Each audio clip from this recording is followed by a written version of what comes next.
and all of us, your friends who you'd like to do this, just thank you so much for giving us all this opportunity and experience.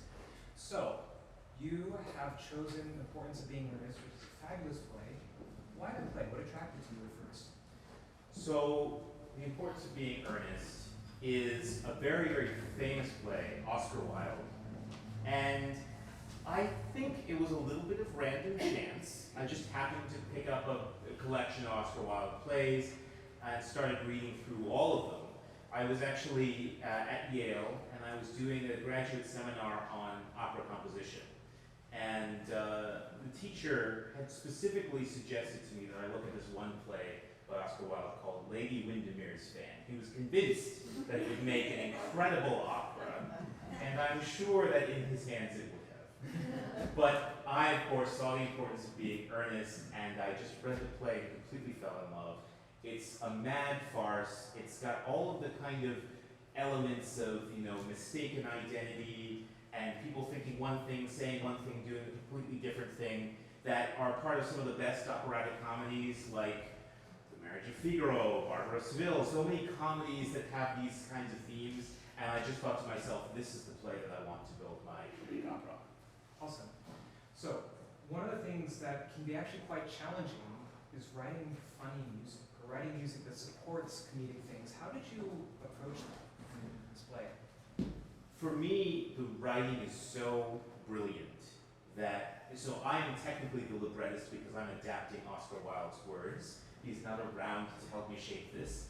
But because of that, I really wanted to honor the rhythm and flow of his dialogue, because it's just rapid fire and people saying one thing and then the next thing is like already there.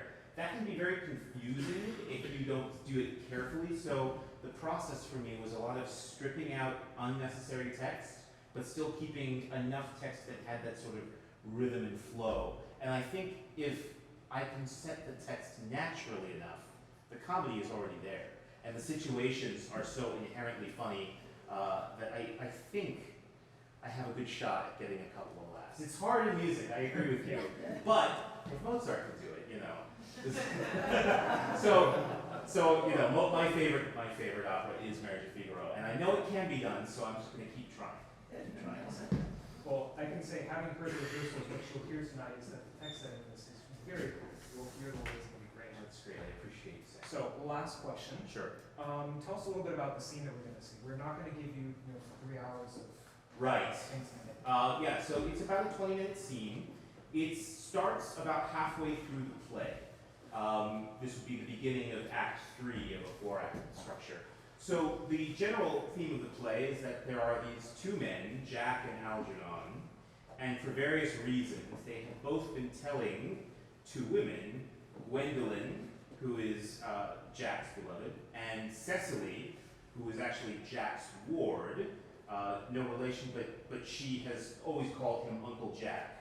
And Algernon hears about this young, pretty ward that Jack has out in the country and thinks to himself, I'm going to go over there and pretend to be Jack's brother, Ernest.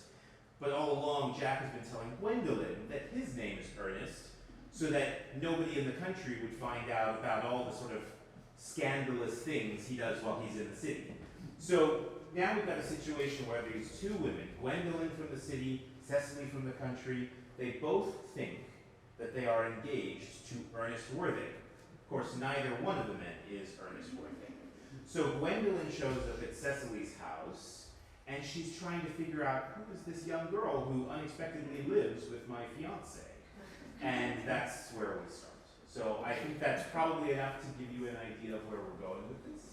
And thank you for being here, and thank you specifically to our performers. All of these singers are an absolute joy to work with. Tasha is the reason we actually do DMICS here, because she was the music director at this church when we started the program. It's wonderful to get to work with her for all of these years, and all of the singers that she's introduced me to who make up this incredible program. So thank you to all of them as well.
wish, then that is all quite settled, is it not? I hope so.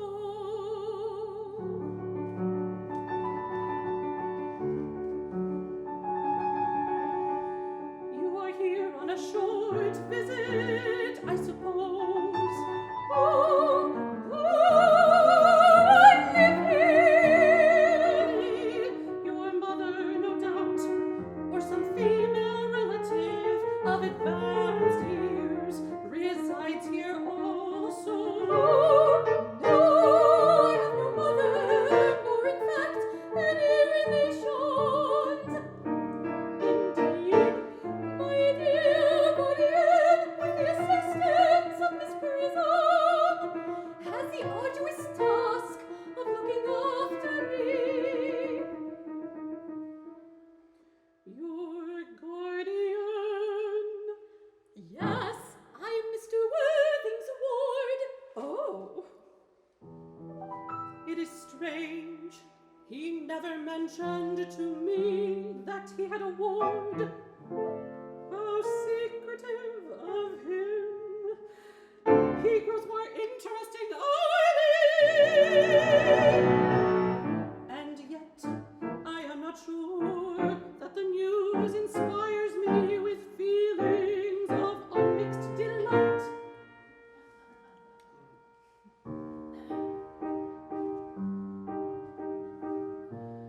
I am very fond of you, Cecily. I have liked you ever since I met you. But I am bound to state that now that I know that you are Mr. Worthing's ward, I cannot help but wish you that you were just a little older, Cecily. Older than you seem to be. And not quite so very alluring in appearance. In fact, if I may speak candidly, I wish that you were fully 42 and more than usually plain for your age. Ernest has a strong, upright nature. He is the son of Gerard and Dongwhi. Dismay, what bears impossible to him as deception.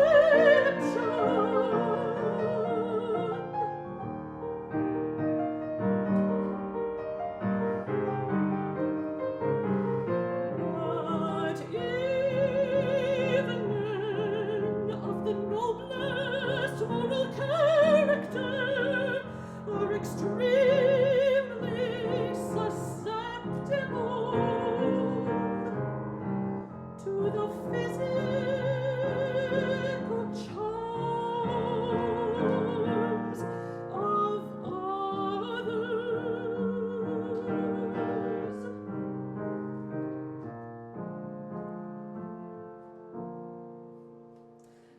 I am very fond of you, Cecily. I have liked you ever since I met you. But I am bound to state that now that I know that you are Mr. Worthing's ward, I cannot help but feel protected. Ernest has a strong, upright nature. He is the son of Gerard and Dongwhi. Dismay,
that accounts for it.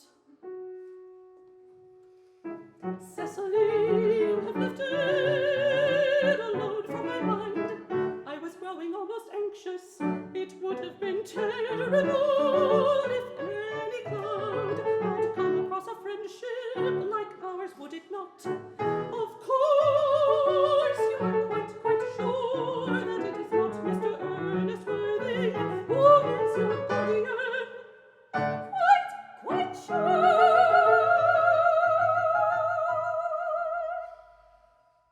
In fact, I am going to be his. I beg your pardon? Dearest Gwendolen, there is no reason why I should make a secret of it to you. Mr. Ernest Worthing and I are engaged to be married. My darling Cecily, I think there must be some slight error. Mr. Ernest Worthing is engaged to me. I am afraid you must be under some misconception. Ernest proposed to me exactly 10 minutes ago. It is certainly very curious, for he asked me to be his wife yesterday afternoon at 5:30. I am sorry, dear Cecily, if it is any disappointment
Jean.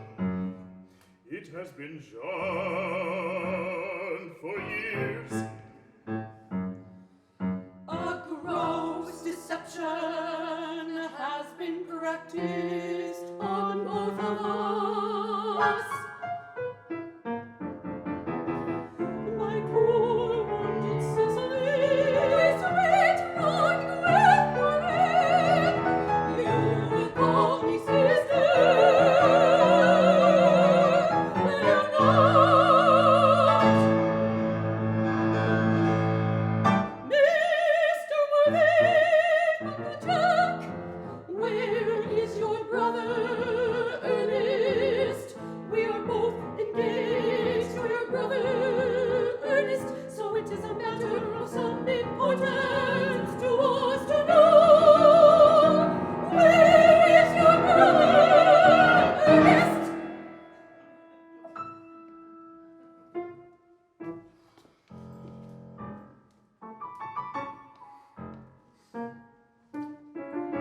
Gwendolen, Cecily,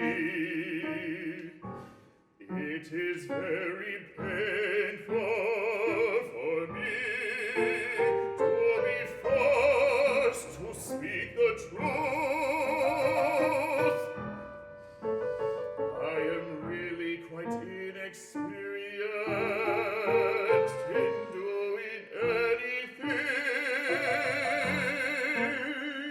of the kind.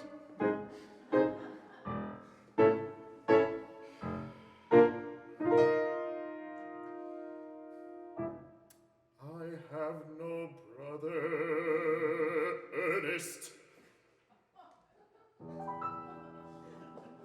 I have no brother at all. I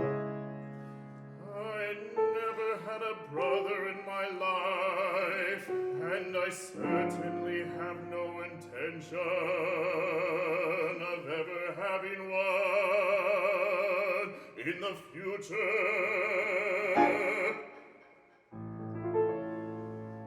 No brother at all. None. I am afraid that neither of us is engaged to be married to anyone. It is not a very pleasant position for a young girl to suddenly find herself in. Let us go into the house. They will hardly venture to come after us there. Men are so cowardly, aren't they?